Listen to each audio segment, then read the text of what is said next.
According to research by the FCA, only 8% of adults in the UK reported taking any form of financial advice. To put this into perspective, that's around 4 million consumers, which leaves about 50 million of us receiving no form of financial advice at all. This so-called advice gap has been with us for a while. Over the years, we've seen the industry react in various ways. Robo-advice promised much, but in large has merely scratched the surface.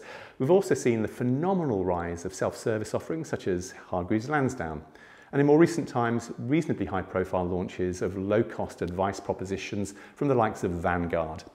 But are these offerings really aimed at addressing the advice gap, or are they simply chasing the same 4 million consumers that are typically the more affluent, older, and more financially sophisticated amongst us? Financial advice firms are commercial entities, so need to make profit. So how can they service the millions who are maybe not so well off as the 4 million?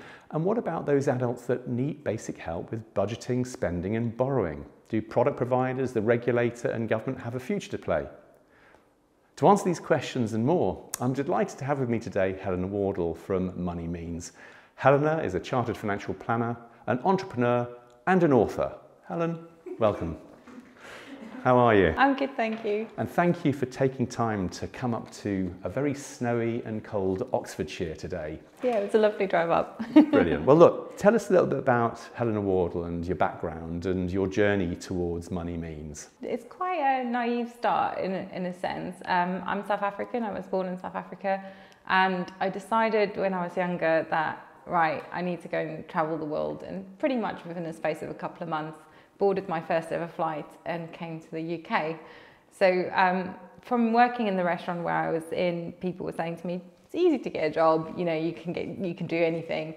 And naively on my second day here, I took a bus to the high street of where I was living, with a stack of CVs, and went into every single business and said to them, have you got a job for me? I can do anything. And I had a lot of strange looks that day and no job offers. But Nationwide kept my CV, so I basically had a call a couple of months later and they said, do you want to actually apply for a job that we've got? And I started as a cashier on the counters. Coming from a country where the currency is completely different, no clue about money. Obviously I was a disaster on the tills and couldn't balance, so they promoted me off pretty quickly to speak to people because I was pretty good at that, and caused a lot of queues just asking very strange questions as to why people are doing certain things. And it kind of started from there. I fell into finance, which I think most people do, and worked my way up from sort of personal banking to mortgage advising in the financial crash actually. So I started in the April 2008 as a mortgage advisor, and really just connected with how at that point how stressful money was for people, because the conversations I was having around London was a lot on negative equity, what was going to happen, panic, and people were in a very position, they just needed someone to listen to them. And I kind of really learned very quickly that that was quite an important part of what I was doing. But I always wanted to move up and be an advisor. But at that stage, Nationwide wasn't recruiting internally for those positions. So I went out and then came back in and started as an advisor with them a couple of years later. So starting in a restricted environment, I very quickly learned I was limited. I really enjoyed what I was doing, but I didn't like that I couldn't do everything. And as a result, I left to become an IFA very soon after. So started up with my business partner, who we now run Helena Wardle together, and built a successful practice over time. Yeah. And it kind of just really resonated with me that a lot of my clients are saying to me, I wish I did this sooner. So it kind of started with digging at that problem and seeing that, you know, realistically my friends can't afford to use my services, but the difference we can make to people compounded over time is enormous. And just because people only really build their wealth when they're in their 40s didn't mean that we should ignore people and help them in the right path. So it kind of started as okay, that's quite a big problem. And I like puzzles and I like problems. So it kind of got to the point where I really started thinking about it. So I researched all the options. I looked at what the robo-advisors were doing and just really saw the limitations of it. And I think most financial advisors or financial planners, whatever resonates for people, would really see that, because we know that what our value is not the product. It's not saying invest your money here. It's actually taking them through that process. And I couldn't see anyone that was doing that. Yeah. So it really sort of started to cause okay, how do you actually do this? Why is it that no one has not done anything for that 50 million people? Because the opportunity is enormous. It's you massive. compare that, 4 million versus 50 million, why wouldn't you want to go for that space? Yeah. And it's just because I think we lack a lot of imagination as to what it could look like. And I started exploring what happens outside and what other services are available. How can you actually create a business model that would work? So it's a difficult problem I'm still working on, but it's kind of how it all started. Fantastic. So basically a recognition that, you know, financial advice, critically important. The people you were servicing were later life, not later life, midlife if you like, and that was when they had the ability to start planning because of wealth, but other people massively constrained. And that's interesting. So, you know, in the introduction, I mentioned about the robo-advisors, the direct-to-consumer platforms. You know, the question there was really, do they try to address the 50 million, or are they still constrained? Are they still targeting the 4 million people, just providing an alternative way of gaining access to financial planning? I think it's an interesting question because DIY assets are growing massively. And it was, I think, a couple of years, just over a year ago, I think that there was something in the press about Hargreaves Lansdown's average client age is 38. Okay. And we also saw a massive uptake in younger people investing during COVID. Yeah. But the challenge is that if you think about what robo-advice models do, is whatever they say, it's a capacity for loss assessment. So they're taking the client through a process to see, can they meet the regulatory obligations of saying that client should invest? So have they got an emergency fund? Do they have any debts? In which case they're just going to say, you don't have those things, cheers, we're not going to help you. That's what happens at the moment. Yeah. Now imagine as a client, you get that rejection with no one saying to you, but actually if you do X, Y, Z, you can get yourself to the point that you can invest. And I just saw that humanness of recognizing that person doesn't know, but you're just rejecting them. You're not telling them how to do that. And that was a massive thing that I just couldn't understand. Why you didn't recognize that? So they would go to things like free trade and go and buy latest crypto, whatever hype they can see. Yeah. And I can understand why they did that, because nobody else is helping them. So you have unregulated people that had success or not success, whatever way you look at it, telling them on social media, do this, you can get X, Y, Z. We're setting really unrealistic expectations of what money management is to younger people. Yeah. And I hate using the term younger people, but effectively not typical advised clients, which means that it's quite a large majority of people and they're going through life stages where they really need support. They're busy, they've got kids, they haven't got time. And I just couldn't see why we couldn't understand those connections are needed. But I think it's also important because the emphasis is on investing money, isn't it? But investing money is just part of a planning process. Yeah. And, you know, I mean, there's the PRISM, you know, protection, retirement, investment savings, mortgages and whatever. I mean, that's pretty fundamental. And if people aren't talking about that, they're not talking about the importance of protecting your life, your income first, then that presents a challenge, doesn't it, for everybody in a way.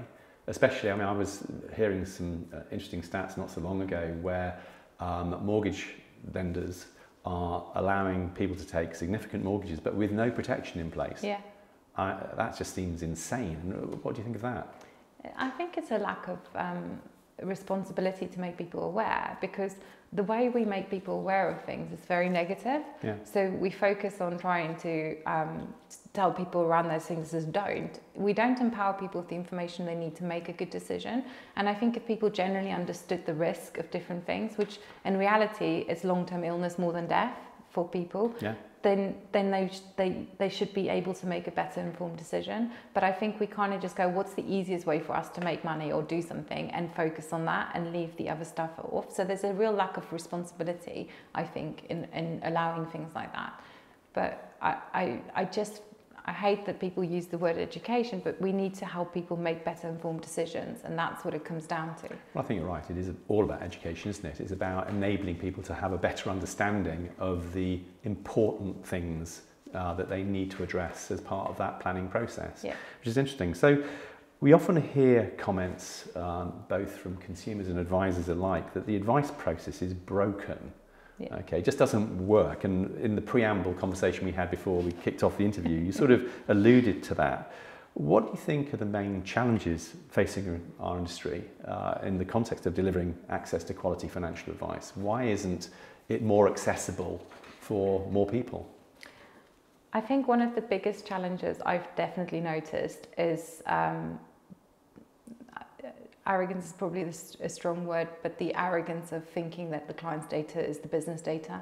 The client has the right to their information. So to take 3 months to respond to a request on basic policy data, if you haven't got that policy data to hand in a format that you can issue quite quickly, then in my view, you don't deserve the servicing fee that you're charging that client. Yeah. So I feel that as an industry where we are really broken is the systems are so closed, and we like to keep things closed and not transparent because it serves us and not our clients. And I think that's the biggest barrier to making advice accessible, because if I can get all the information I need from my client situation, I can build that advice piece very quickly. The challenge I have is it takes a very long time to pull those things together and build that know your client piece, which really with today's technology shouldn't be the case. So, I mean, obviously there's conversations around open finance and, you know, the impact that will have. But it needs to be much more far-reaching, doesn't it? It needs to be not only banking, credit, but also financial advice or financial instruments. Are you seeing progress being made in terms of providers opening up their systems to deliver that access to data? Some, but not all. I think even when they do provide the data in a way that's efficient, there's still a huge lack of trust as to whether that data is correct. So you're almost checking and cross-checking and checking again if it's accurate. So I think until we've got more trust internally that the stuff that's being shared and the data that we're getting is correct, I think that will always be a challenge. And I think the only way it will come is through forced legislation or something like that. Yeah. I don't think people would volunteer to open providing data themselves. But I think if you think about, we all have the right to our data. That's what GDPR is about. So why are we making it so hard for clients to help an advisor paint a picture of where they are to help them? It just seems to be an unnecessary barrier, and I don't see that going away anytime soon. Probably something to do with the technology that they're using, which hasn't been maintained or upgraded sufficiently quickly.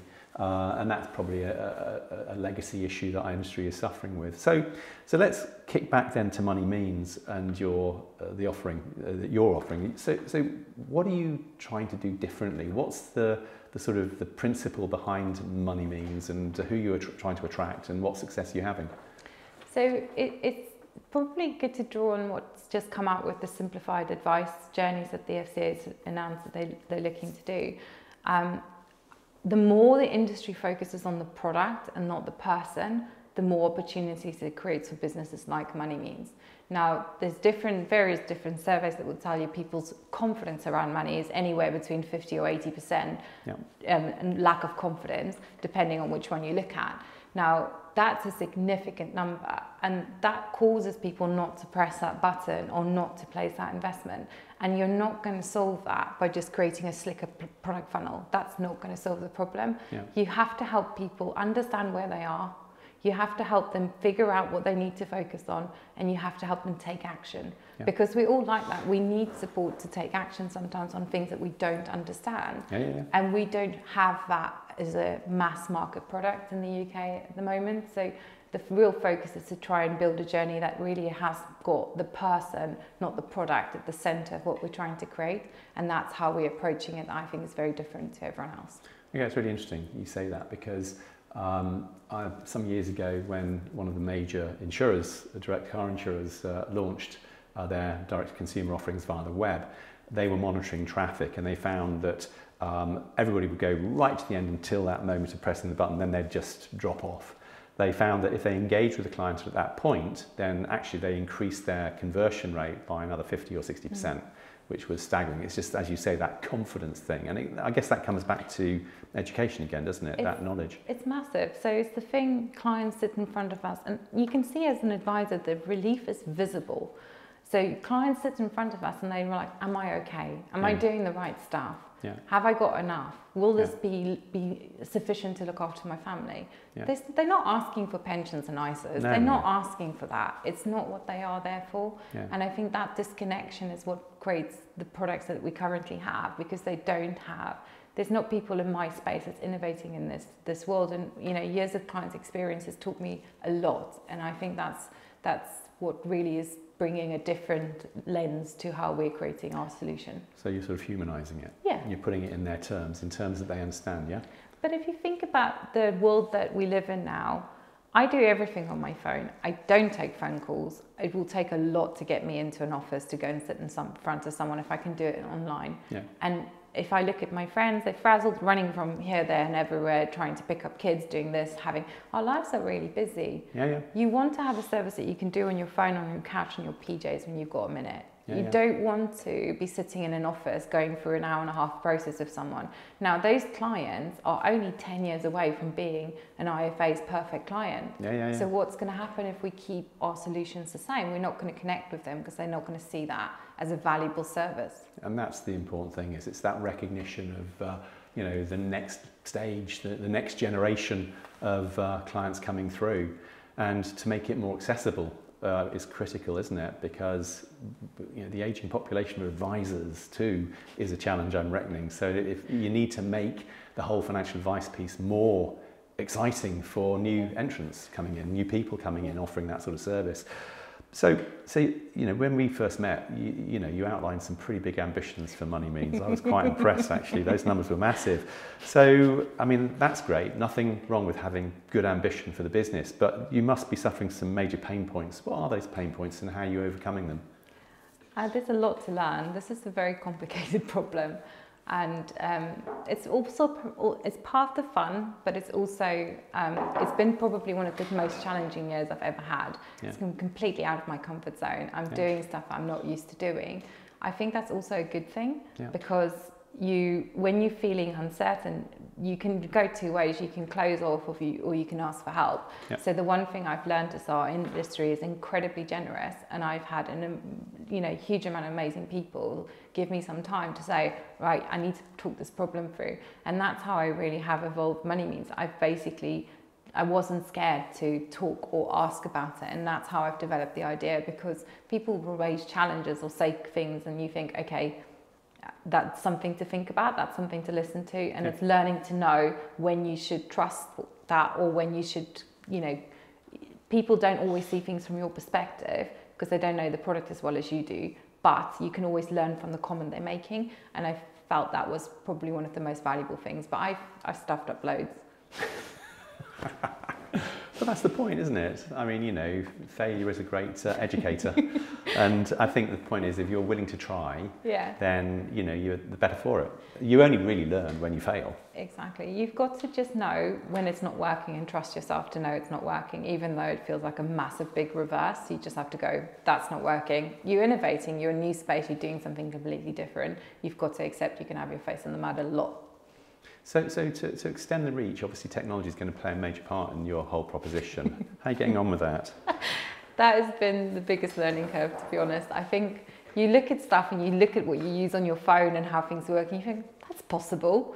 Why can't you do that? Yeah. But actually learning how to explain what you're trying to do to people that think very differently to you and approach work in a different way has probably been the biggest thing that I've had to get better at. So just trying to really explain and iterate how we want to do this, how it should work, and also accepting that you're not going to think everything through because you're not going to know until a problem comes up. Yeah. So, it's definitely been, but it's such a big part of it, and the opportunity it creates for us is enormous, particularly because if you can see, and this is why I keep drawing from outside of financial services, because I think we're to close the bubble, but if you look at what other systems and services can do and what's possible, it really opens up the imagination of what you can bring in.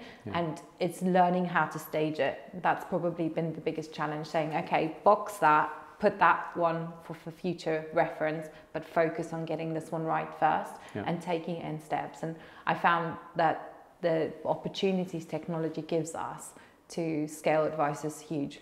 Okay, interesting. Because I mean, the foundation of Money Means, of course, is your own IFA practice. That's the foundation that's given you this opportunity to develop, I suppose. Yeah. So on a more broader scale, I mean, where do you think the industry technology is today that helps your business develop or grow? I mean, what's your view on the current crop of technology in market?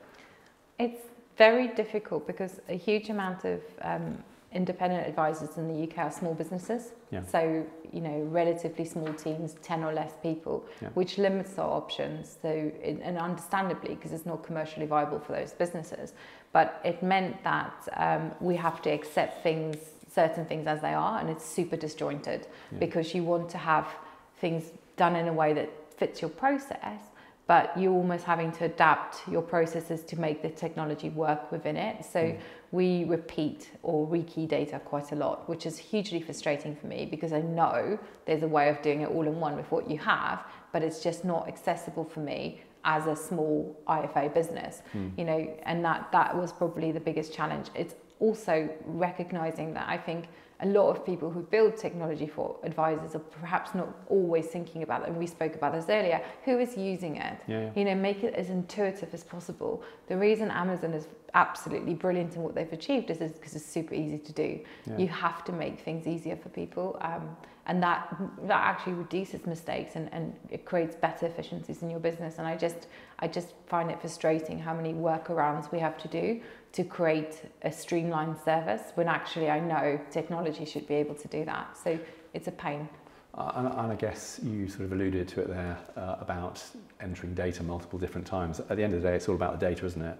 And if you've got no reliable source of data that doesn't demand that you check and check and check, then that is going to be a problem, isn't it? For every IFA actually, and that is one of the major sources. So it's the disconnected nature of the technologies, the fact that things don't work seamlessly together, and the fact that the data itself is sometimes unreliable, which presents a real challenge, I think, for our industry. So it's going to be interesting to see how Money Means evolves and develops to overcome that, because I don't think it's going to go away, is it? No, it's not, no. So Helena, you've written a book and it's called Money Means More Than Numbers.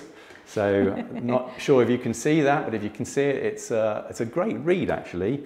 I thoroughly enjoyed reading it. So tell us a little bit about the idea behind the book and how do people get hold of a copy?